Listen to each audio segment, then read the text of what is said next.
Today on the podcast, it's part one of our 2017 year in review. This is the Kansas City Podcast.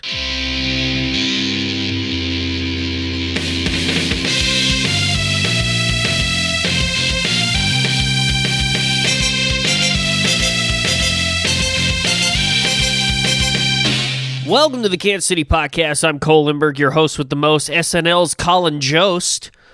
Many of you know me as the host of the Kansas City Podcast, and if not, well, it's nice to meet you. Welcome to part one of our 2017 year in review. That's right, we're going to do two parts here, part one and part two. Part one today, you're listening to it right now, will be clips from over the 22 episodes that we did from the year, some of our favorite clips just from the interviews. Then part two next week, which will debut next Monday, will be a clip show with some of our favorite answers from the Casey quiz. There's a lot of content, folks, a lot of content. You know, the Kansas City Podcast, we launched this year on August 7th. Like I said, we've done 22 episodes. It's been an incredible journey so far, and we will be moving very swiftly into 2018 with a brand new interview right on January 8th. Year in review shows tend to bring about some new listeners, people that maybe have never heard the show before, but they're like, hey, you know, maybe it's a clip show. I can hear some new clips, here's some things that maybe what this show is about. So maybe if this is your first time listening to the podcast and you want to see what it's all about, thank you so much. It's great. Thank you for stopping by. Maybe after listening to this episode, if you enjoy it, you might hit subscribe and stick with us here. As each week on the Kansas City Podcast, we are joined by a one-of-a-kind Kansas City native for a conversation on life in the city of fountains. While we technically had about a half a year's worth of content in 2017, I'm killing it today, folks. We sure had a lot of different guests this year. We had stand-up comics, a photographer, a champion boxer, a fitness guru, a poet, a preschool teacher, gardeners, filmmakers, a playwright, fashion designers, an illustrator, a tattoo artist, some obstacle course racers, a concert promoter, a clown, a drag queen, a chef, and we also took a look at a local nonprofit. And I mean, that's just barely scratching the surface of what we've done in the past year.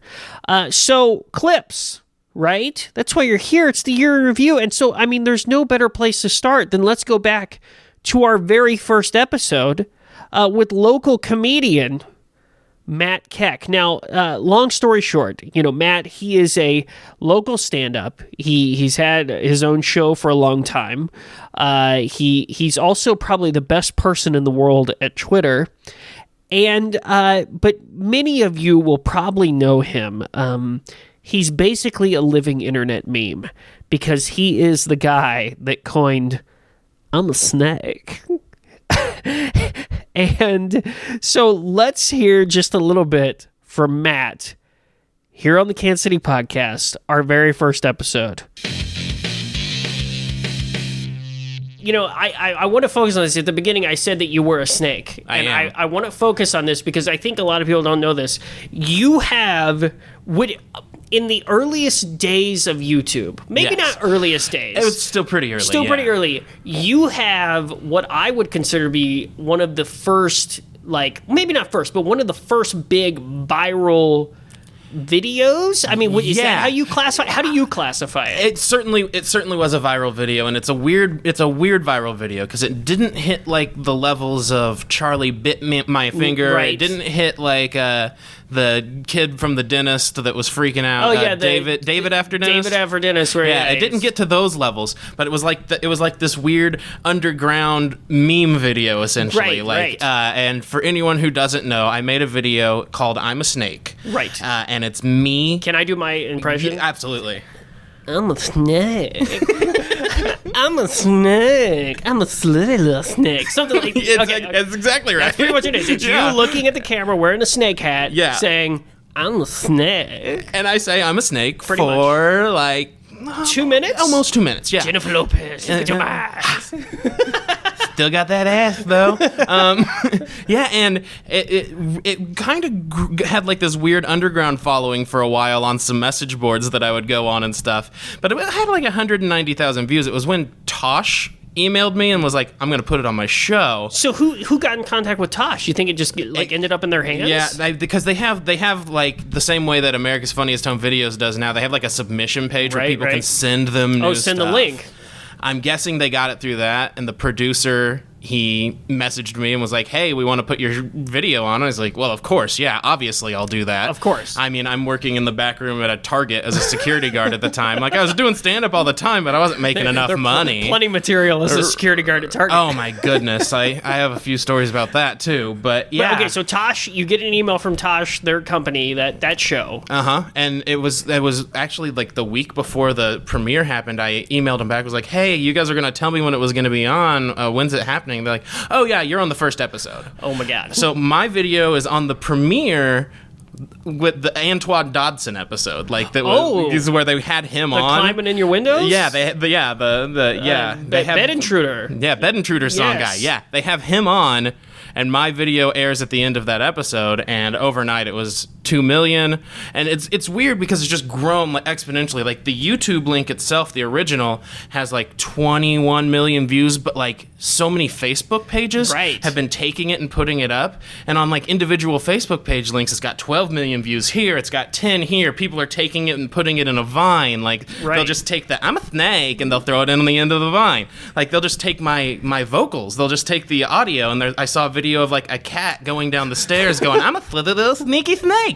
And I'm just like, holy crap, it's everywhere. Like, all the big vloggers are just like, are doing impressions of it, and they'll do like a quick clip of my face, and it's like, it's no, like, I put out this thing that it's not even mine anymore. It just belongs to the internet. Yeah. And it's weird to think that, one, I have a hat that's way more famous than I'll ever be, and then two, I can actually find myself on the GIF searches on like Facebook and Twitter. Like, so and if you went and like typed in snake, if I type in I'm a snake, I pop up. Like, I can put a GIF of myself on Facebook and Twitter and stuff. Fucking surreal. Yeah, it's insane. Like, to even think about. It's like, I made this thing that, like, I don't know, like, just went into the zeitgeist. Like, it's like, I'm a part of internet popular culture. Like, and it's crazy. Like, it's just gotta. So as it continues to grow like that, I mean, what would you estimate? Do you? I mean, it's got to be are you hitting a billion? Hundreds of millions of everything that.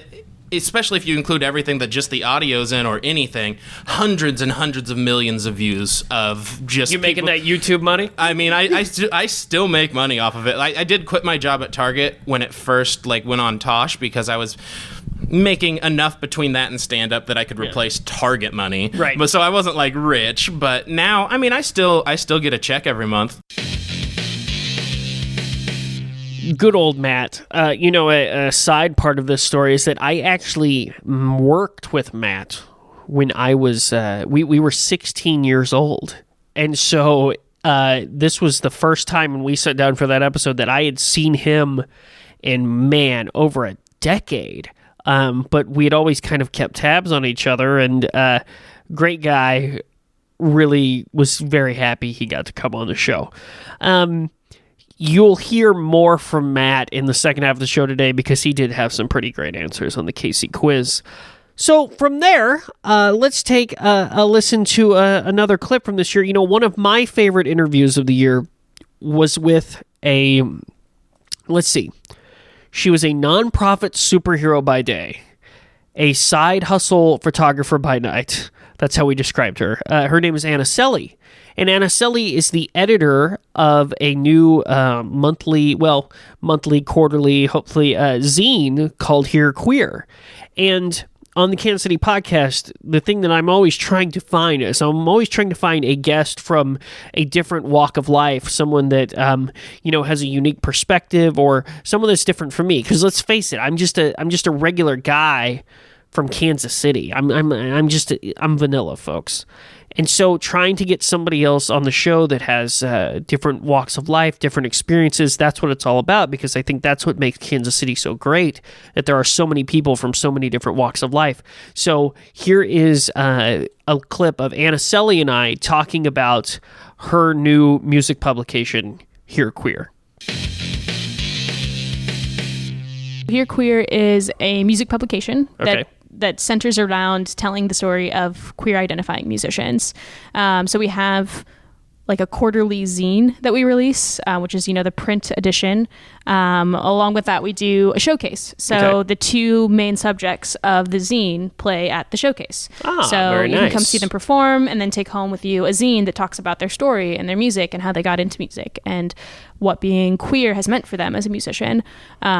So we have that aspect of it. And then we also run like a normal run-of-the-mill online publication. So since with like reviews and things like that. I mean, we try to stay away from reviews because it's just like, the thing with reviews is that it's really cool to introduce people to new music, and reviews are one way to do that. Right. But the way that I would prefer to introduce people to new music is by talking to that musician and like if they're interesting. Yeah. So we do more interviews, and reviews are like, just one person's perspective on a random other person's music. Right. What we want to really start doing. I give that album A+. Right. Well, and then there's that like really. It almost feels like superficial, like the rating system people use. Like, I would rather someone talk about why music means something to them than just say, I like this music. I agree.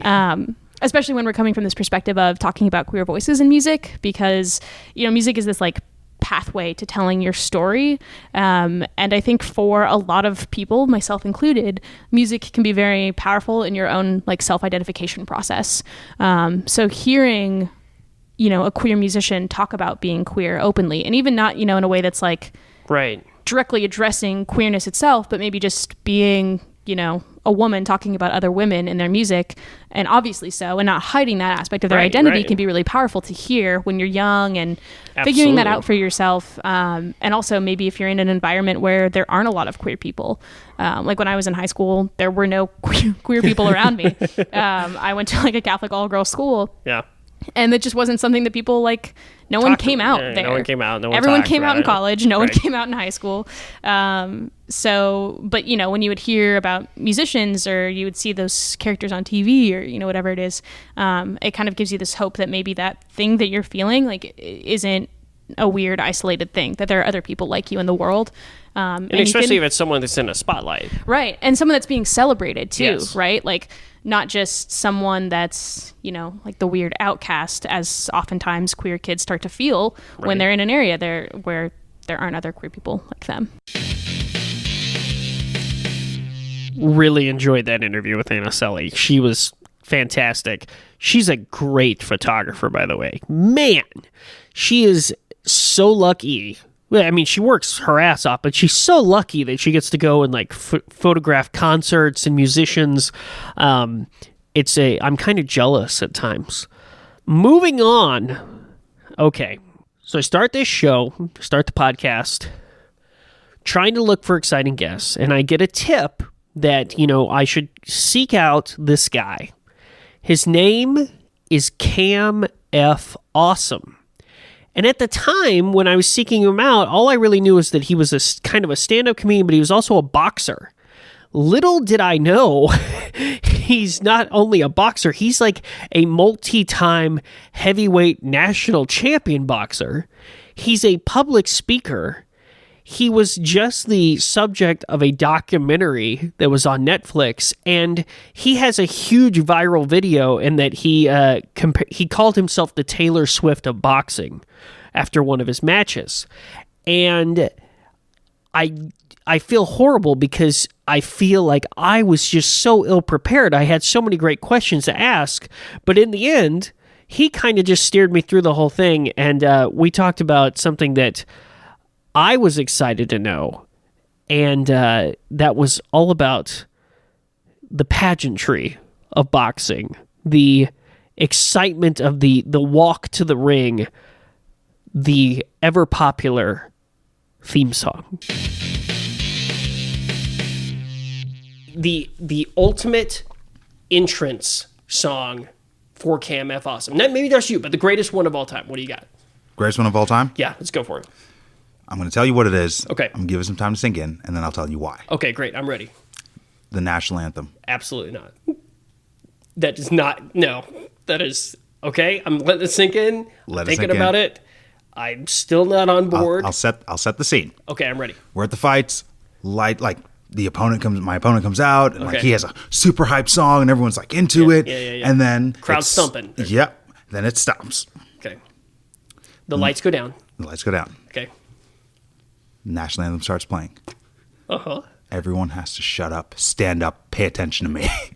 That's a good point. Are you wearing an American flag? I always do. You always do. I want to fight for America. Okay, fighting for America. Yeah. Is it is it like the Whitney Houston national anthem version, or is it like a marching band? You never know, because Okay. I find a lot of different countries and whatever they got to give you national anthem wise. Yeah. But everyone. Oh, so like if you were in like Japan, you would want the Japanese national anthem? No, my national anthem. Oh, you want your national anthem? Oh, okay, every okay. country respects another. Like when we Okay. everyone. It's even if I did in America, complete silence now. Yeah. Everyone has to stop everything, stand up, And pay attention. pay attention to me. It's Okay. just a dick move. Okay, I was wondering when I was letting you sing it, I was like, okay, it's gonna get really quiet. Oh, yeah. Everybody's gonna kind of stand at attention. Is he being an ass? Yeah. Or is this like legitimately?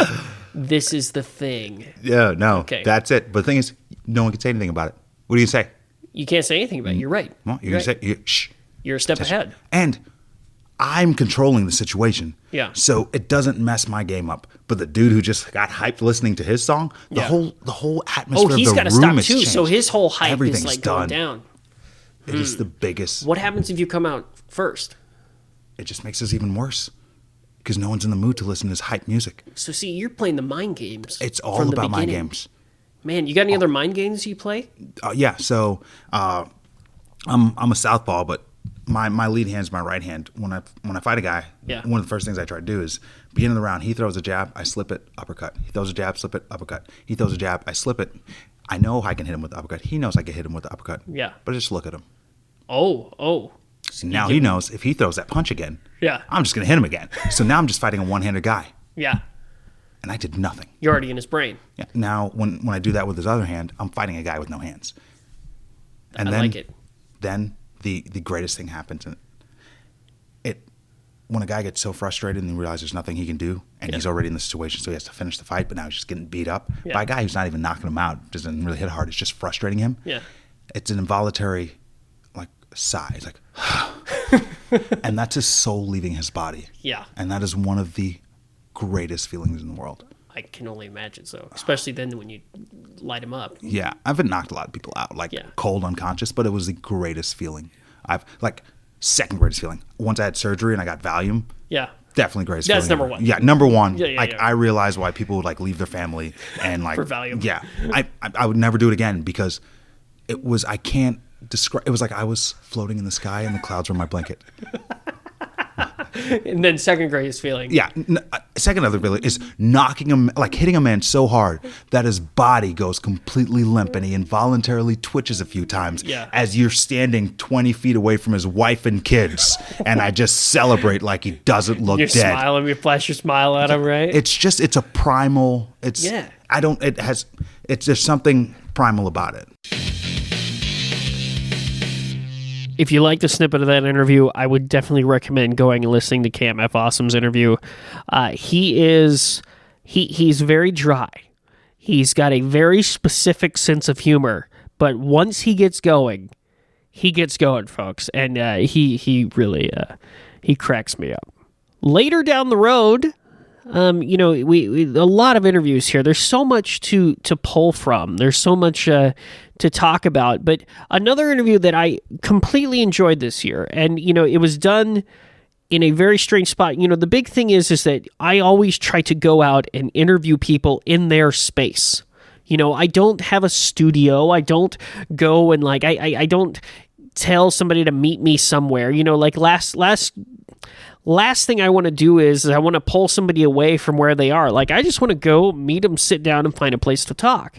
Well, these guests are fashion designers, and they're busy at work, but we only got a chance to meet at the Starbucks in the Barnes & Noble on the plaza. So I walk into the Barnes & Noble on the plaza. There they are. They're getting their coffee. They're having their, I don't remember if it was a Danish or a scone or something like that. And so I got to spend time with fashion designers Coco and Ilia. And I don't know anything about fashion. Let's just face it, folks. I am not fashion. I don't know what the hell fashion is. I don't have a frickin' clue. But they were very knowledgeable. And they were a lot of fun. And that's kind of what happens when you get good friends together and talk about fashion. I am very excited for them. They're getting to go to New York to showcase. And I'm excited to hear about their future and see what happens with them. So here's just a little bit of that interview with fashion designers Coco and Ilia. So after Fashion Week, after KC Fashion Week, you show I'm sure you were just elated, just like, oh, we did it, you know? Right. So then what happened from there? Did you get calls? People like, hey, I love your stuff? Like, because if I'm not mistaken, you guys are going to go to New York New City. York. Yeah. New York. You're going to New York. Honestly, the feedback of everyone loving it was wonderful. Yeah. But we really didn't get as many calls as we, I guess, would have hoped at first of like, I want this, I want to buy this. But we ended up starting the website and kind of getting everything out there for people to buy. And we're in talks right now with like a few boutiques to get our stuff in there rolling. Nice. And then we got a beautiful email from the Oxford Fashion Studio asking us to participate in the fashion show in New York. Wow. Yeah. So when is that?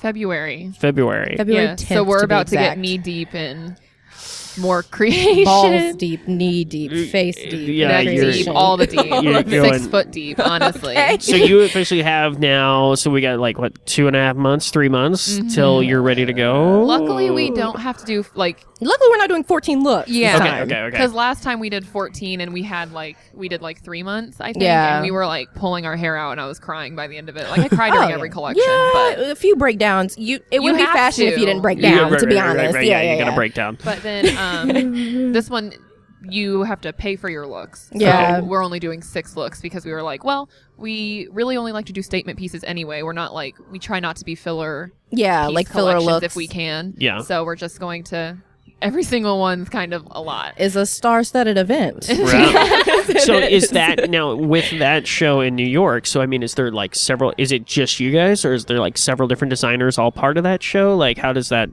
work, or is it like a showcase just Yeah. you guys? There's a few other designers Yeah. that will show that same night. Yeah. The way that they described it to us is it's a lot of up-and-coming designers, and they try to like showcase different styles, but a lot of it's similar stuff to ours from what I can tell. Yeah. So Okay. I think that will fit in pretty good there which is nice. We'll have a solid place where we actually like make sense Right. Is there a theme? for our collection. Yeah. Oh, Yes. It's is not, there? It's something we have been working on this collection Since forever. since It's- senior collection. Yes, it's morphed into like Yeah. A million different things. million different and things. It started out with like, I was inspired by Georgette the dog from friggin' what's that movie called? Wait, Oliver what? and Company. Oliver and Company. Oliver and Company. Yeah. The Well, because- Disney movie. Yes, Okay. I have such a big thing Hold on. for Okay. like. Hold on. Okay. So let's start. Okay. So you have a collection that you're working on. Yes. And the theme was inspired by Georgette the dog from Oliver and Company. Kind of. It yeah. was one of them. Okay. Yeah. Oh, it was one of them. Yeah. Okay. Yeah. I was There gonna be was a like, lot I of was gonna be like, things. wow, I this have is a incredible. tendency to pick things that are like vapid socialite females who like have no business being this wealthy and like they're kind of garbage people, but they dress impeccably. Phenomenally. Yes. So Georgette was like a fun thing for me because she's pink and she's blue and she's kind of a bitch. Yeah. And I really identify with that. Okay. Facts. Okay. That's always nice when you can identify I with mean, the yeah, cartoon. With the cartoon Yeah, dog. you're I right, feel like right. that's real. So yeah, when I started designing it, it was more like candy, like Oh, okay. fun, more like athleisure style, like Right. dripping and like icing. So I was like, this is beautiful. Okay. And then like the Georgette, then we threw that in. Then I started creating graphics kind of like based on that. So like ice cream, cupcakes, like things like that. Yeah. And then it like morphed into like this, Again. yes, again, Yeah. into this, once again, one of the times where we both were like in each other's minds but didn't realize it. Both of us had the idea of like doing like this like dripping in diamonds, like Oh. literally just like plush when life. you say dripping in diamonds, like all I can envision is like somebody in a shower with like diamonds Just falling all dripping over Oh my them. god, out I in the love that faucet? imagery. Yes. Yes. We should do a shoot where We're doing a somebody's shoot. we're doing a shoot where You're- they have like the shower, it's just dripping onto their You we face. can like can we bill can me like tie later. it up. Yes. Yeah, we'll put you down. Don't Okay, worry. thanks. okay, So that's okay. the concept. Yeah, the that was concept, actually yeah, a really good concept. I'm super here for it. We'll have to do I that mean, for Sweet Tooth. I'll Dripping literally in tie 'em up there. diamonds. But Yeah. so then it almost kind of went to like a rags to riches theme, where it was like there's a lot of ripping, a lot of diamonds. Yeah, we were thinking like people who like, because I'm obsessed with Marie Antoinette. She has such a thing for like 90s rappers, and Yeah. we were like Yes. people who have started out with absolutely nothing, because Yeah. like Marie was kind of a peasant, to be honest. Like she was like a wealthy person, but like in the royalty world she was garbage. And then a lot of your rappers, like the people that you admire, they started out Yes, and then on I their just- own, especially yeah. in that time period, and I they love got it. really wealthy, and suddenly they were like, I have a lot of money, Yeah. but also I'm still wearing my clothes from when I first started out, so like all of my stuff is ripped up. So Oh, we no. have a lot of embellishments. They are with all about diamonds and excess, and Okay. that's what I Excess, love. yes. Like Bright and shiny. ginormous Right. furs, big chains, like Okay. just the Just too extravagance. much. Yeah, it's just the extravagant life, and that's what I'm tied to. Once again, love spending time with Coco and Ilia. They were an absolute blast. Speaking of crazy places to go do interviews, my next interview, not far after that, was with someone that I've actually wanted to meet for quite a while. We had gone back and forth on Twitter a few times in years past.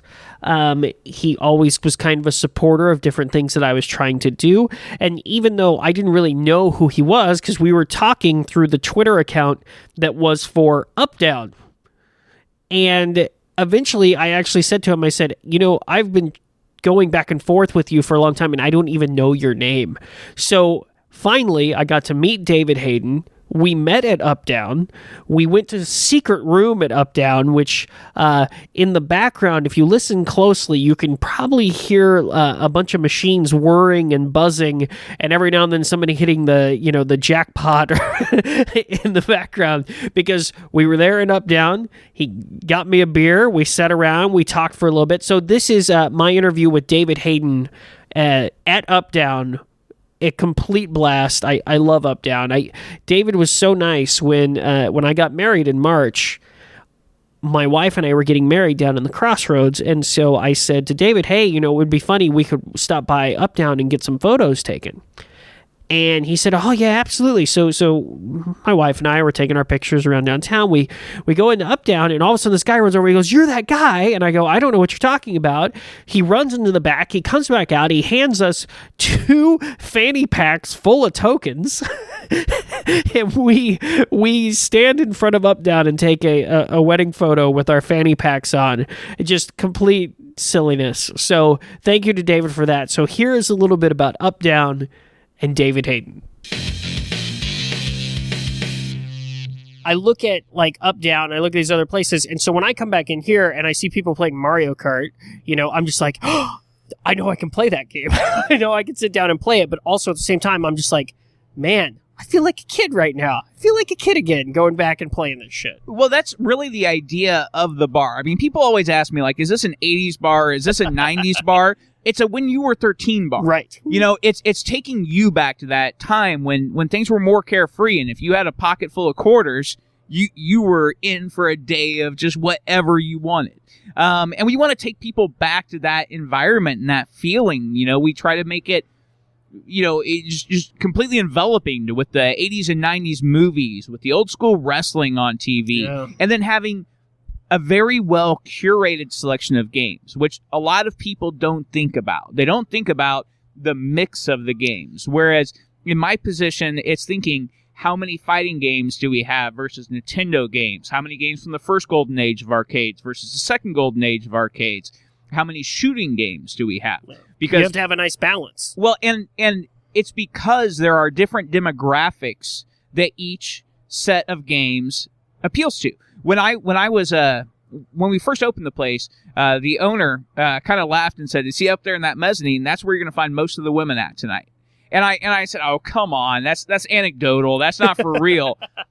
Women love shooting games, the games where you tactile games where you're holding a gun or holding a steering wheel or something like that, you'll see disproportionate number of women drawn to those games. Mm-hmm. And it's not universal. And I'm not saying that no woman likes to play games with joysticks and buttons, but it is amazing how true it is. And, there's just certain sociological things that you learn from, looking at it at a different level that really make the industry so much fun and make every time we open a new location of Uptown so much fun. And see, here's the thing that I'm always in the camp that the old school arcade games are always going to be better than anything that's new. So even when, like, there's some newer, and I say this from both only experience, but also, like, the games keep getting bigger and bigger. They're much more of an attraction now. Like, those games that are coming out now are humongous. I mean, they're absolutely huge. Like, you see the big Rock'em Sock and Robots game. You see these big redemption games, like the big Jumbo Tower, that drops where you need, like, a 20-foot ceiling to even put it into an arcade. And at the end of the day, if I see a pinball machine, I'm going to pick the pinball machine. All right, now I know it's not the same for everybody, but for me, like, there is nothing that brings more joy to me than hitting a couple flippers on, like, Lord of the Rings pinball or even an older school game versus some crazy, like, app game. Like, what was that bird game where the bird flew? Angry Birds. No, not that one. Angry Bird. There was, like, Flappy Bird or something like that. And they turned it into Tiny Wing, Little Wing. Little Wing. And they like turned it into an arcade game. And it's just basically like a flat screen, like a giant iPad. And I'm just like, I don't want to play that.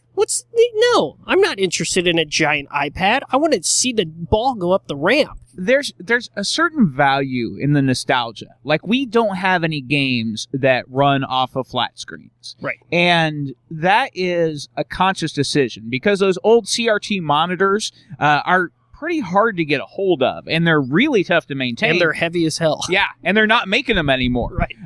And so we spend a lot of time recapping monitors and rebuilding monitors, and a lot more money, a lot more time to end up with something that isn't as clear of a picture. But the point is that it's the nostalgia of it, that it's real. And part of what we choose to do with the fact that the bar is very popular, and we're very fortunate, and Kansas City has really supported it, is that part of that is that we need to reinvest into these games to keep them around for another generation. We have probably between 100 and 200 games that aren't on location at any of our bars, that are in warehouses, that we are constantly buying new games and repairing them. And we have employees who never work inside the bar. All they do is repair games and get them ready to come to Kansas City or to our Minneapolis location or our Des Moines location, but they're restoring part of that heritage and keeping it alive for another generation. Because if you're 7 years old today, you don't even understand what a token's for. Right. You don't understand what a coin mechanism is, and you have to drop, a coin in to play a game. What does this even mean? How does this work? This isn't a quarter. This is a part of the shared experience of everyone over 30 that we're trying to keep alive for the next generation. I honestly believe that I could probably play pinball at Uptown for several hours and not know that time had passed by. Moving on from there, we're going to take a little bit of a detour here because I promised there would be clips, just from our interviews and stuff, but I do have to point out the following interview. Probably one of my favorite interviews of the entire year, and I'm going to play a clip from the Casey quiz part of the interview, but I had to include it in this first part of the show because I have never laughed so hard. This next guest was someone that, was another person I was told I needed to meet, seek them out. She is the programming coordinator of the Uptown Arts Bar, Jeanette Powers. Jeanette does a lot of different things. She's a spoken word artist. I can't go on. She's doing more and more stuff, and she programs all the events at the Uptown Arts Bar. So if you don't know about the Uptown Arts Bar, you should definitely listen to this interview because they do some pretty amazing things. Well, that day, I don't know, maybe there was something in the water. Maybe we were just kind of being silly or whatever, but this interview with Jeanette Powers was one of my favorite interviews of the entire year. We had so much fun cracking up. So I'm going to play you a longer clip here from when we were in the middle of the Casey quiz and Jeanette started talking about the river, and then a celebrity that completely took me by surprise. Your favorite place to hang out? What's your favorite Casey hangout? The river. Jumping in the river? Question. Oh, I swim the river. No, you don't. Oh, all the time. Really? I'm in love with you it. are the first person I have ever met that says don't- they swim in the river. I don't just swim in the river. I'll do 5-6 mile stretches. I love it. It's my fascination. Really? Yeah. It started last year. I just, on a total whim, my husband Ejno and I literally just threw ourselves in the Gasconade at 9 a.m. with 2 beers and nothing else. Really? And I thought it was, if you drive from the Gasconade to our spot to Third Creek where the car is, Yeah. it's 6 miles. Okay. So I thought maybe 7 miles. No, 13. We had to be rescued. 6 miles in, we had to be rescued. Wait, so rescue. Okay, hold on. Yeah. There's so many. There's so many layers to this story. Okay, so you were rescued 6 miles in Yes. by. Skeeter. I'm not lying. It's the Ozarks. Skeeter in his boat. I can't remember his wife's name. And I wave him down. I'm standing. I'm actually walking up to any house and like knocking on the door and like, Okay. where's Third Creek? Okay. But nobody's home. And so I wave this boat and the boat stops. People are so friendly on the river. Yeah. And I said, oh my gosh, how far is Third Creek? And he goes, Third Creek, 6 miles.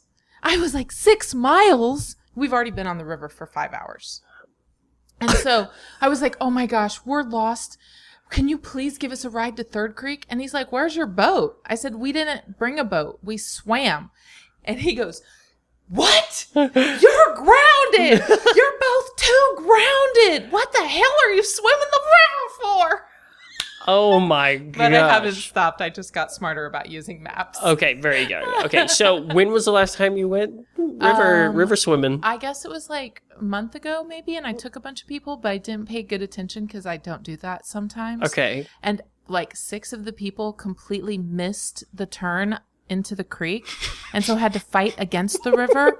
And it was very dangerous, and I'm very sorry to all those people still. But they all made it. They all made it. yeah. And I'm sure there was like everybody had a beer. It's like, well, which yeah. way are we gonna go now, Yeah. right? Okay, yeah, fun times on the river. That's incredible. Okay, this is a big question too. You may have some very mixed thoughts on this. What is Kansas City missing? What do we need? A lot of folks, they have a lot of different ideas of what Kansas City's missing. You've been here your whole life. Mm-hmm. What do you think Casey's missing? Kansas City is missing a wormhole in the middle of Westport that just sucks the whole thing away. And the plaza, This is a hot too. take. This is a hot take on Westport. And maybe some other selected areas. Really? Gone. Gone. Just gone. Off the map. No. What it really needs is Shia Labeouf, or however you say that. Shia Labeouf? Yes, this performance art fellow. The young Even Stevens? I write him letters. He does not write me back. Wait, hold on. There's so much more I'm learning. Okay, so Shia LaBeouf. Yes. Transformers Shia LaBeouf. Yes. Even Stevens Shia LaBeouf. I don't know what that is. That was his Disney. Was it Nickelodeon or Disney Channel show I have boycotted Disney for about 30 years. Well, he was a small child actor, and it was something like that. He was in Holes. He was in the I know movie the Holes. Transformers thing. Okay, the Transformers thing. So you write Shia LaBeouf letters. Yes. Really strange I'm just going to ask one simple question. Why? Because I want him to know that he is loved and supported by me. He deserves. I write him the strangest letters full of cut-ups and Have you ever got sewings anything and- back? No, never. Do you think you will one day? What do you think what's going to happen if he does? I think, well, my true thought is that Yeah. as soon as one of my letters touches his hands, he will instantly say, I've been dreaming about you. And he's going to fly to wherever the return address is, because I always Okay. put the real one on. Okay. And he is going to swoop me up and teach me how to drive a helicopter. And then we're just going to tour the world together.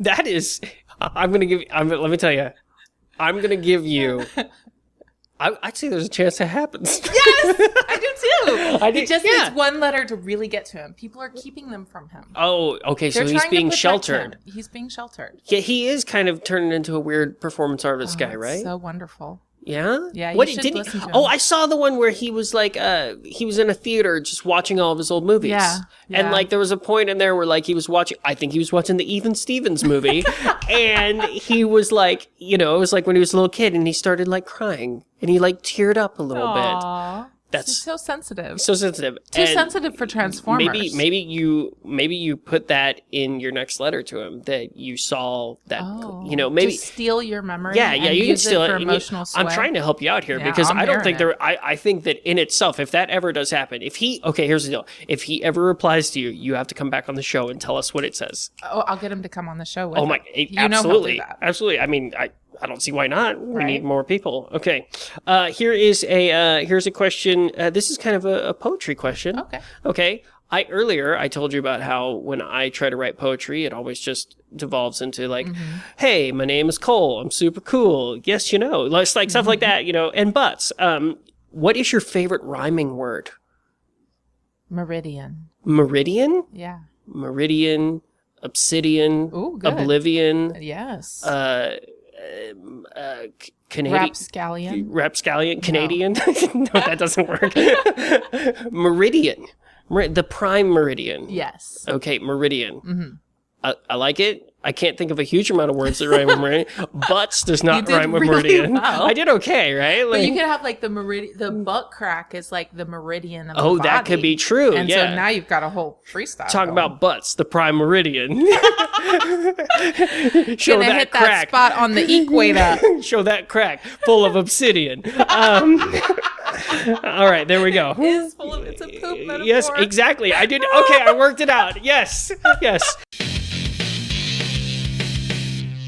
I really hope to have Jeanette back on the show. It was so much fun getting to talk to her, and we were just hanging out in the back of the Uptown Arts Bar. It was the middle of the day. It was quiet. You know, the air conditioning was whirring and stuff, but just a cool little event space, and getting to spend time and talk with her was an absolute blast. I've got one final clip for you today. It's a short one, and I want to finish part one with this little kind of the final moments I had with Pop-Up Charlie. And many of you, if you know who Pop-Up Charlie is, has a great website. He's a great artist, illustrator. I would definitely recommend listening to that episode because he's traveled all over the country and drawn for people. He's a huge part of First Fridays. Really enjoyed having him on the show, but I feel like it'd be perfect today to finish with this nice little nugget from Pop-Up Charlie. Thank you for listening to part one of our year in review. Remember, you can always check out our website, theKansasCityPodcast.com. You can always follow me on Twitter at Cole Lindbergh. Make sure to follow us on Instagram, Facebook, Twitter at Kansas City Pod. Next week, part two, we're taking a deep dive into the KC quiz. Thank you so much for listening. Enjoy the holiday season if you don't, if you want to. You know, I hope you get some good gifts. There's no greater gift to give your family than subscribing them to the Kansas City Podcast, so don't forget that as well. So, leaving you today with this little clip from Pop-Up Charlie. We'll see you next week for part two of the 2017 Year in Review. Charlie, we're nearing the end of our time here today. I really appreciate you having me. Incredible story, getting to travel around, getting to draw pictures, do what you love, creating magic, making those dreams come true. Is there any other words of wisdom you would like to impart on the audience before we leave today? The people of the Kansas City Podcast, what do you want them to know deep down in your soul? A thing I was just thinking about, more or less on the break. Not that we took a break. I don't know if we took a break. We did take a break. All right, we took a break. There was a break. So the thing I was thinking about on the break was a lot of times people will ask me, like, don't you ever mess up? Or, like, what do you do if you mess up? And I mess up all the time. But I just roll with it. Mm-hmm. And have you listened to this podcast? I mess up all the time. And that's, I think, just like a thing that I hope that other people think about, that, like, this is, like, what I do, and whatever, like, personal success I've had is not because everything went according to plan, but because I was willing to roll with the mistakes. and it's a living creative act. And I think that that's all really creativity is just imagining that things are possible and that the mistake is the right thing. And so I want other people to be going for whatever they want. You know, like if for me what I wanted to do was draw for people, then I hope that other people like find the courage and are okay with taking their mistakes and turn them into something they want.